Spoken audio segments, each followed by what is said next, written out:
आइए दोस्तों, आज हम लोग class 9th Bihar board Sanskrit के प्रथम पाठ इस स्तुति को देखते हैं और पढ़ते हैं। इस स्तुति का मतलब होता है ईश्वर की स्तुति, ईश्वर की प्रार्थना, ईश्वर का गुणगान करना।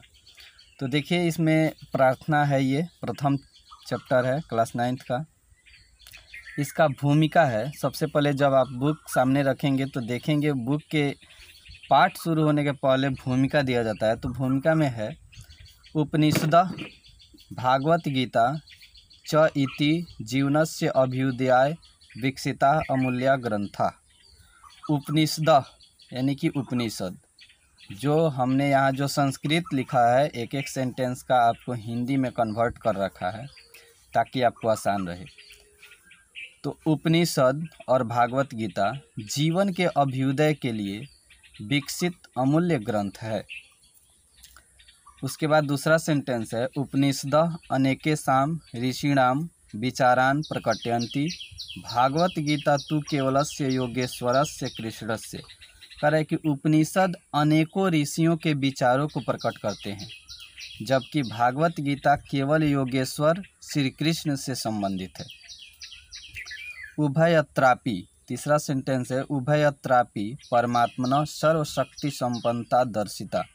कह रहे कि दोनों जगहों पर ही, कह रहे उभयत्र मतलब दोनों जगह पर, दोनों में ही यानी कि जो उपनिषद में और भागवत गीता में दोनों में ही परमात्मा यानी कि ईश्वर के सर्वशक्ति संपन्नता को दर्शाया गया है। अस्मिन् पाठे तस्यैव परमेश्वरस्य स्तुतिः वर्तते। करे इस पाठ में, अस्मिन् पाठे का अर्थ होता है इस पाठ में उसी परम पिता परमेश्वर यानी कि ईश्वर का स्तुति किया गया है, यानी गुणगान किया गया है। तो आइए देखते हैं, इस पाठ का प्रथम श्लोक है यतो वाचो निवर्तन्ते अप्राप्य मनसा सह आनंदम ब्राह्मणो विद्वान न बिभेति कुतश्चन। इसका जो है आपको आसानी के लिए यहाँ हिंदी में कन्वर्ट कर दिया गया है। करे उस ब्रह्मा को न पा करके जहाँ से वाणी मन के सहित वापस लौट आती है, उस ब्रह्मा के आनंद को जानने वाला किसी से भी नहीं डरता है। फिर से एक बार सुनेंगे, उस ब्रह्मा को न पा करके, अर्थात ईश्वर का, इसमें ब्रह्मा का अर्थ ईश्वर से लिया गया है। उस ब्रह्मा को न पा करके जहाँ से वाणी मन के सहित वापस लौट आती है, उस ब्रह्मा के आनंद को जानने वाला किसी से भी डरता नहीं है। दूसरा श्लोक है अस्तो माँ सद्गम्य तमसो माँ ज्योतिर्गमय मृत्योर माँ अमृतम गमय। कहा जा रहा है कि हे ईश्वर, क्योंकि यहाँ ईश्वर की इस स्तुति, इस पाठ का ही नाम है इस स्तुति, ईश्वर का स्तुति, ईश्वर का प्रार्थना है, यहाँ प्रार्थना दिया गया है। अस्तो माँ सद्गम्य, असतो का मतलब होता है असत्य, असत्य से मुझे सत्य की ओर ले चलो। कहा जा रहा है कि हे ईश्वर, मुझे असत्य से सत्य की ओर ले चलो। तमसो माँ ज्योतिर्गमय, तमसा का अर्थ होता है अंधकार, अंधकार से प्रकाश की ओर यानी ज्योति की ओर ले चलो, ईश्वर से कहा जा रहा है। मृत्योर माँ अमृतम गमय, कह रहा है कि मृत्यु से अमरता की ओर ले चलो। तीसरा श्लोक है एको देव सर्वभूतेषु गूढ़ः सर्वव्यापी सर्वभूतांतरात्मा कर्माध्यक्ष सर्वभूताधिवास साक्षी चेता केवलो निर्गुण च। फिर से इसको देखते हैं, एको देव सर्वभूतेषु गूढ़ः सर्वव्यापी सर्वभूतांतरात्मा कर्माध्यक्ष सर्वभूताधिवास साक्षी चेता केवलो निर्गुण च। इसके भावार्थ देखते हैं। करे एक ही ईश्वर सभी प्राणियों के भीतर छिपा हुआ है। वह सर्वव्यापी तथा सभी वस्तुओं के अंदर स्थित है। वह कर्मों का अध्यक्ष है, जितने कार्य होते हैं उन सब का अध्यक्ष वही देवता है, वही ईश्वर है। वह सभी वस्तुओं में रहता है, वह साक्षी है, वह सभी की चेतना है और वह निर्गुण भी है। यानी कि ईश्वर की बात किया जा रहा है। ईश्वर क्या है? सभी चीज़ों के अंदर छिपा हुआ वह है, वह सब जगह है, सर्वव्यापी है, सर्वव्याप्त है, सभी वस्तुओं के भीतर रहने वाला है, सभी कार्यों का अध्यक्ष है, वह सभी वस्तुओं में रहता है, वह साक्षी है, मतलब सब चीज़ को देखता है, वह चेतना है, करे कि वह निर्गुण है, यानी उसका कोई आकार भी नहीं है। इसके बाद चौथे मंत्र को देखते हैं हम लोग। करे कि त्वम आदि देव पुरुषः पुराणः त्वमस्य विश्वस्य परम निधानम वेतासि वेद्यम च परम च धाम त्वया ततम विश्व अनंत रूप। करे कि आप ही आदि देव, करे त्वम आदि देव, इसका मतलब हुआ आप ही आदि देव है। आदि देव का अर्थ होता है शुरुआत, जहाँ से शुरू हुआ। करे आप ही आदि देव है और पुराण पुरुष है। करे कि आप आदि भी है और आप अंत भी है। आप आदि देव है और आप पुराण पुरुष है, तथा आप ही विश्व के परम खजाना यानी कि भंडार या आश्रय है। करे कि आप ही सबको जानने वाले, आप सबको जानने वाले हैं, आप जानने योग्य हैं और परम धाम है, आप सबसे परम धाम है। करे कि हे अनंत रूप, आपसे ही संपूर्ण संसार व्याप्त है, यानी कि संपूर्ण संसार आप ही से फैला हुआ है। पांचवा श्लोक देखते हैं। करे नमः पुरस्तादथ पृष्ठतस्ते नमोस्तु ते सर्वत एव सर्व अनंत वीर्यम अमित विक्रमस्त्वम सर्व समापनोषि ततो असि सर्व। फिर से देखते हैं। नमः पुरस्तादथ पृष्ठतस्ते नमो अस्तु ते सर्वत एव सर्व अनंत वीर्य अमित विक्रमस्त्वम सर्व समापनोषि ततो असि सर्व। इसके भावार्थ को देखते हैं। करे हे अनंत शक्ति वाले ईश्वर, हे अनंत शक्ति वाले ईश्वर, आपके लिए, करे आपके लिए आगे से तथा पीछे से भी नमस्कार है। हे सर्वात्मन, आपको सब ओर से नमस्कार है, क्योंकि अनंत पराक्रमी आप समस्त संसार को व्याप्त किए हुए हैं। आप ही सर्वरूप है, जो सभी को अपने में विलीन करते हो। आइए इसके प्रश्न उत्तर को भी हम लोग देखते हैं। अभ्यासः मौखिक का प्रश्न उत्तर है। करे एक पदेन उत्तरम वदत, एक पद में उत्तर दें। ईश्वरात् काह निवर्तन्ते, ईश्वर से कौन लौट जाते हैं। तो ईश्वर के पास से कौन लौट जाते हैं। वाचा यानी कि वचन, वाणी लौट जाते हैं। जब ईश्वर को प्राप्त नहीं करता है तो वाणी मन के सहित लौट जाता है, ऐसा बताया गया है आपको। केन सह ताह निवर्तन्ते, किसके साथ वह लौट जाते हैं। तो मनसा, मन के साथ, यानी ईश्वर को न पा करके वाणी जो है मन के सहित वापस लौट जाती है। ब्राह्मण किम स्वरूपम, ब्राह्मण किस स्वरूप, ब्राह्मण का स्वरूप क्या है। आनंदम ब्राह्मणम, कह रहा है कि ब्राह्मण का स्वरूप क्या है। आनंद स्वरूप है। कह न विभेति, कौन नहीं डरता है। विद्वान। तमसः कुत्र गंतुम इच्छति, तमसः कुत्र, अंधकार से कहाँ जाने की इच्छुक है। कर ज्योति, सभी लोग चाहते हैं अंधकार से ज्योति की ओर चले। दूसरा क्वेश्चन है। एतानि पद्यानि एक पदेन मौखिक रूपेण पूरयत, एक पद से जो है मौखिक रूप में पूरा करना है, यहाँ रिक्त स्थान यानी भरना है। यतो वाचो निवर्तन्ते, जो ये आपको रेड कलर से लिखा गया है, ये क्वेश्चन है, ये आपका आंसर है जो कि भरना है। यतो वाचो निवर्तन्ते यानी आपको श्लोक में मिल जाएगा, देख लीजिएगा। आनंदम ब्राह्मणो विद्वान भरेंगे यहाँ पे। सर्वभूतेषु गूढ़ केवलो निर्गुणश्च तमस्य विश्वस्य परम निधानम। तीसरा क्वेश्चन है। एतेषां पदानाम अर्थ वदत, करे कि इन पदों का अर्थ बताएं।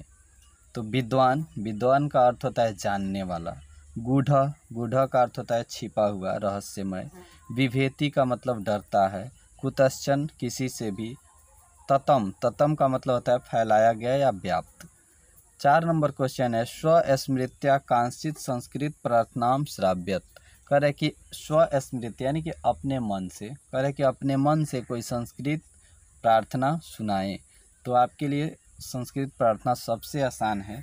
त्वमेव माता च पिता त्वमेव बंधु च सखा त्वमेव विद्या द्रविणम त्वमेव सर्व मम देव। अभ्यासः लिखितः का प्रथम क्वेश्चन संधि विच्छेदम कुरुत, संधि विच्छेद करे। कुतश्चन तो कुतः प्लस चन। ज्योतिर्गमय ज्योति प्लस गमय। वेतासी वेता प्लस असी। नमो अस्तु नमः प्लस अस्तु। ततो असी ततः प्लस असी। 2 नंबर क्वेश्चन है प्रकृति प्रत्यय विच्छेदम कुरुत। प्रकृति प्रत्यय विच्छेद करना है, आपको प्रत्यय बताना है। अप्राप्य अप्राप्य देखिए अप्राप्य का मतलब न पाकर, जहाँ निगेटिव का सेंस देता है नकारात्मक सेंस, वहाँ नई समास होता है, इसलिए यहाँ लिखा गया नई। अ के चलते आया है नई, नकारात्मक के कारण, तो नई नई समास होगा। यहाँ प्र उपसर्ग होगा, आप धातु होगा, ल्यप प्रत्यय होगा। फिर से आप समझेंगे, नई आया है निगेटिव सेंस के कारण, प्र उपसर्ग है। ये जो रूट अंडर आपको दिख रहा है ये धातु है। धातु का मतलब मूल शब्द है, जिस शब्द से यह शब्द अप्राप्य बना है इसमें मूल शब्द है आप। ल्यप क्या है? ल्यप प्रत्यय है, जहाँ लास्ट में य आता है लगभग वहाँ पे ल्यप प्रत्यय बचते हैं।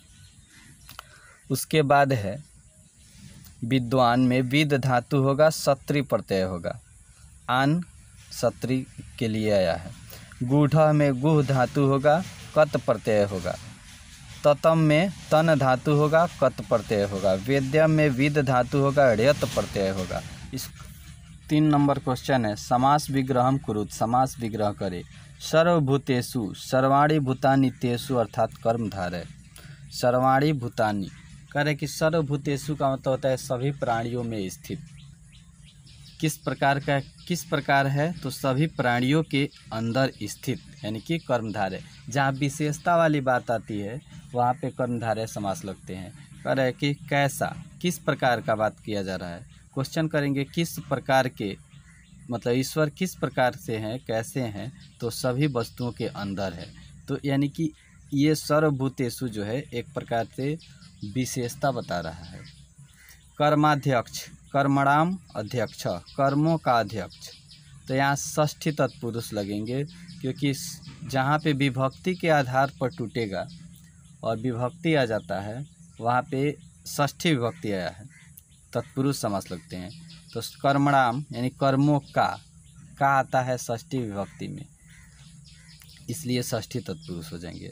अनंत रूप, अनंतानि रूपाणि जस्य स, करे कि जिसका अनंत रूप हो, अर्थात वह जिसके अनंत रूप, अर्थात ईश्वर की बात किया जा रहा है। यहाँ पे ईश्वर के अनंत रूप है, इसलिए यहाँ बहुव्रीहि समास लेंगे।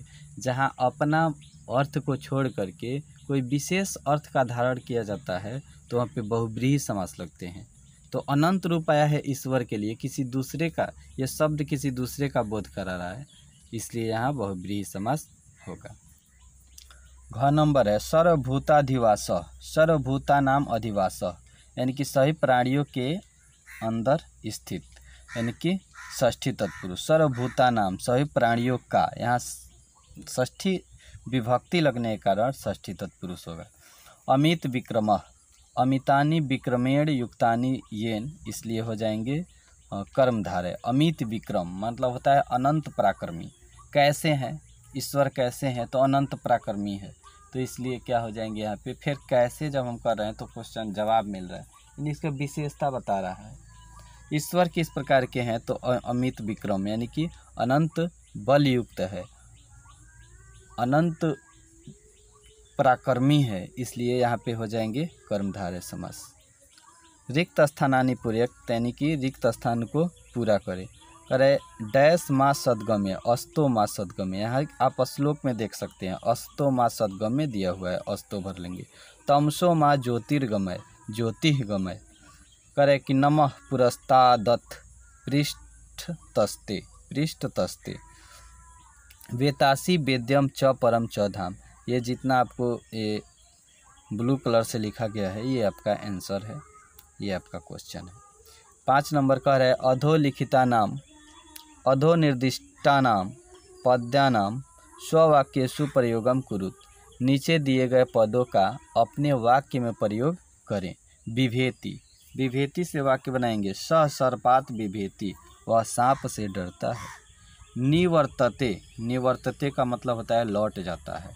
वाचः मनसा सह निवर्तते, वाणी मन के साथ लौट जाती है। ये आपका बुक में लिखा गया है, ये हमारे श्लोक के अनुसार ये सेंटेंस लिया गया है। वेत्ता, वेत्ता का मतलब होगा त्वम शास्त्र वेत्ता असि।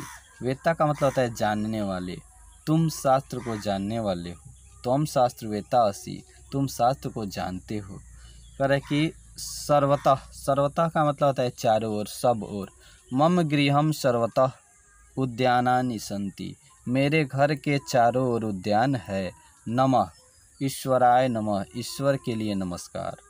श्री गणेशाय नमः, श्री गणेश के लिए नमस्कार।